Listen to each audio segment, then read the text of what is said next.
Morning, family.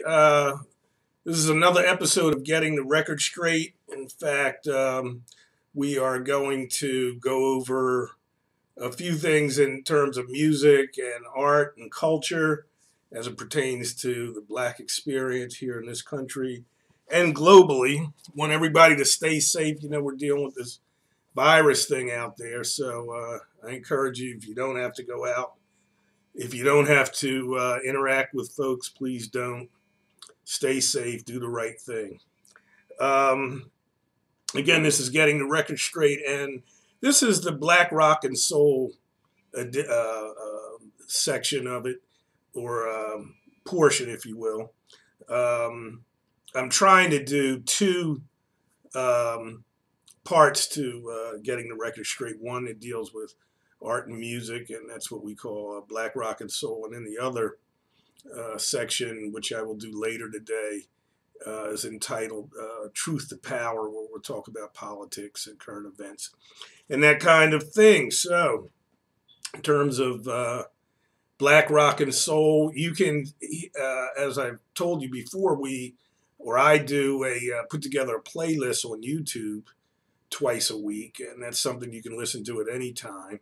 Try to bring you not only some of the great black or black oriented music from back in the day, particularly the 70s, but also a lot of new music or more recent music by great artists that just isn't getting played on commercial radio. And I have a new list up now, and you can get to that anytime at blackrocksoul.com, www.blackrocksoul.com. And so this is kind of the video talk version of that. And this week, in fact, I just put up the list.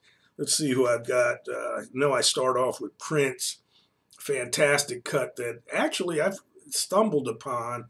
I don't think it was commercially available. It's called When Do We Get Paid? Great cut. I hope you can, again, tune in and listen to that. There's some Bob Marley and some Osibisa. That's a blast from the past. Hopefully you remember them from the 70s, those of you who are old enough to do so. But again, listen to blackrocksoul.com. Get into some of the stuff. There's a lot of artists you may not be aware of who are on there. It's about 27, 28 cuts.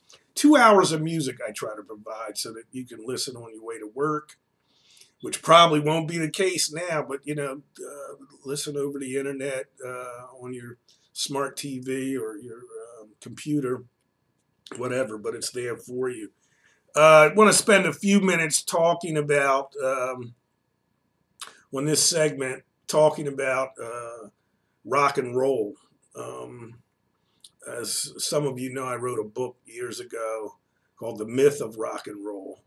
And basically, actually should have been entitled The Myths, plural, of rock and roll. There's so many things about that story, which basically says that that's the most important, profound genre of music in the world, certainly in this country.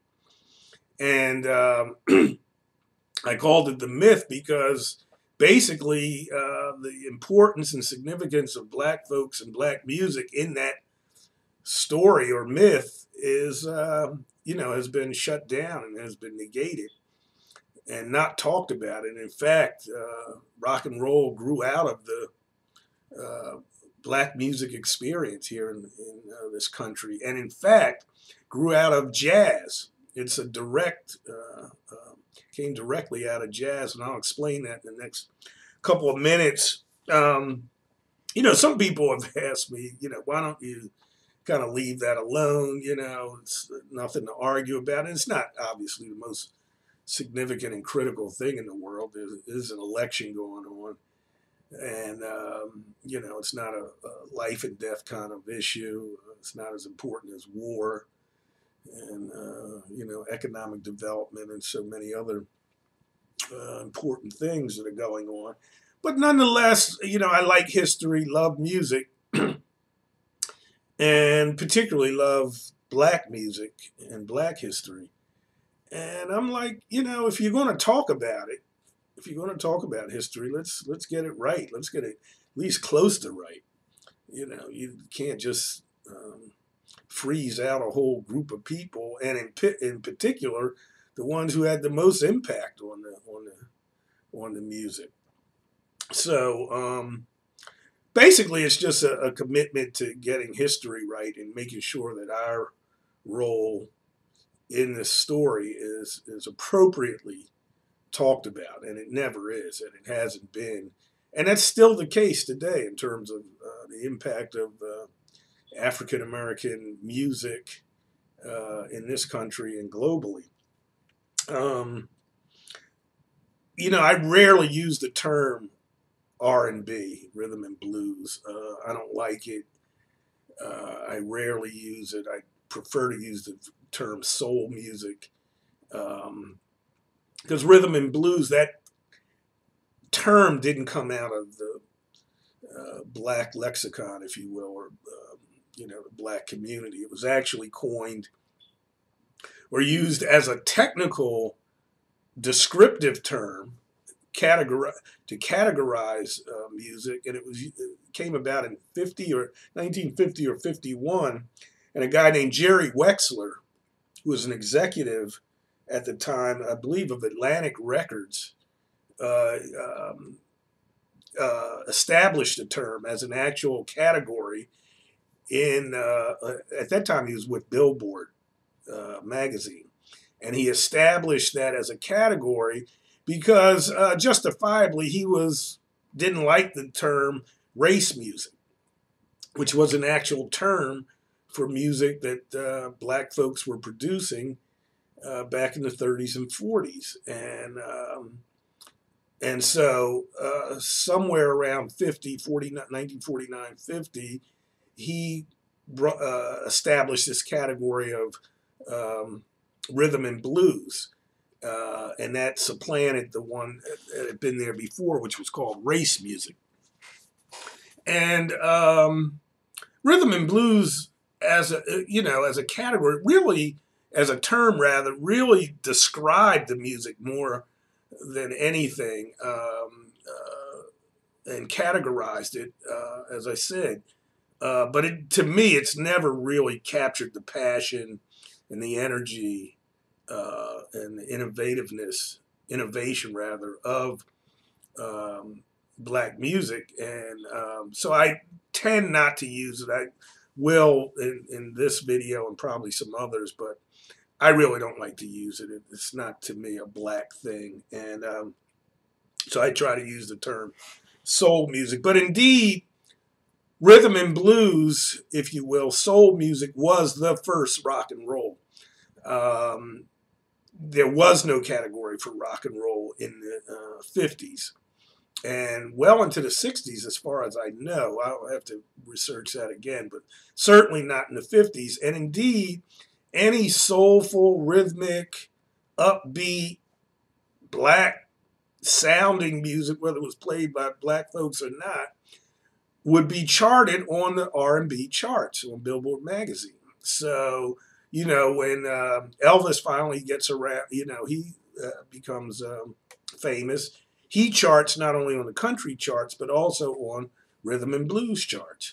So R&B is the first rock and roll music, and there's so much evidence of that, and I pointed out in my book, it's impossible to get around. There's so much evidence of that. If you go back into the mid 40s, you really start seeing the term rock and roll being used in records, black artists, quite a lot. Of course, it's a euphemism for sex, and it's many records, and in the book again I cite many of those. Most mainstream media will tell you, and the story goes, that it was a disc jockey by the name of Alan Freed, who, and in fact, the Rock and Roll Hall of Fame is where it is, and I don't know why I can't remember right now where that is. But anyway, it's just escaping me. But Alan Freed is the person who why they put the Rock and Roll Hall of Fame in the Midwest, and it'll come to me what town that is, what city that is. I want to say Indianapolis. But anyway, he was a DJ. He ended up coining the phrase rock and roll. He did not invent it. And this is 1949, 50. There's been a movie about it, and it's often said that one of his buddies who owned a record store in the town, he was actually a DJ and playing jazz in the evenings, jazz and classical music, I think, at one time. And his friend who owned this record store says to him, "You ought to start playing all these black records that the white kids are coming into my store and buying." And sort of like the rest is history. But he starts this radio show called Moondog's Rock and Roll Review. And this is 1950 or 51. He's credited with being the first one to have a rock and roll concert. And, thousands of kids come to that, both black and white. And, that's the story. And all of the artists at his rock and roll shows are rhythm and blues artists. They're playing rhythm and blues. And basically, the first rock and roll, the main styles in the mid to late 40s and early 50s, there were two of them. One was the jump blues, and the king of that, and the person who really made that famous, although I can't say that he invented it, was a guy named Louis Jordan. Quincy Jones on this rock and roll documentary says Louis Jordan probably has had the first rock and roll band. And Louis Jordan is not talked about. It's always about Elvis, always about Jerry Lee Lewis in terms of rock and roll's beginnings. But without question, Louis Jordan is the father of rock and roll. And the other style, though, of rock and roll in the beginning was, in the late 40s, was really the singing groups, the harmony groups. It came out of the gospel tradition, the Flamingos and the Orioles and so many others.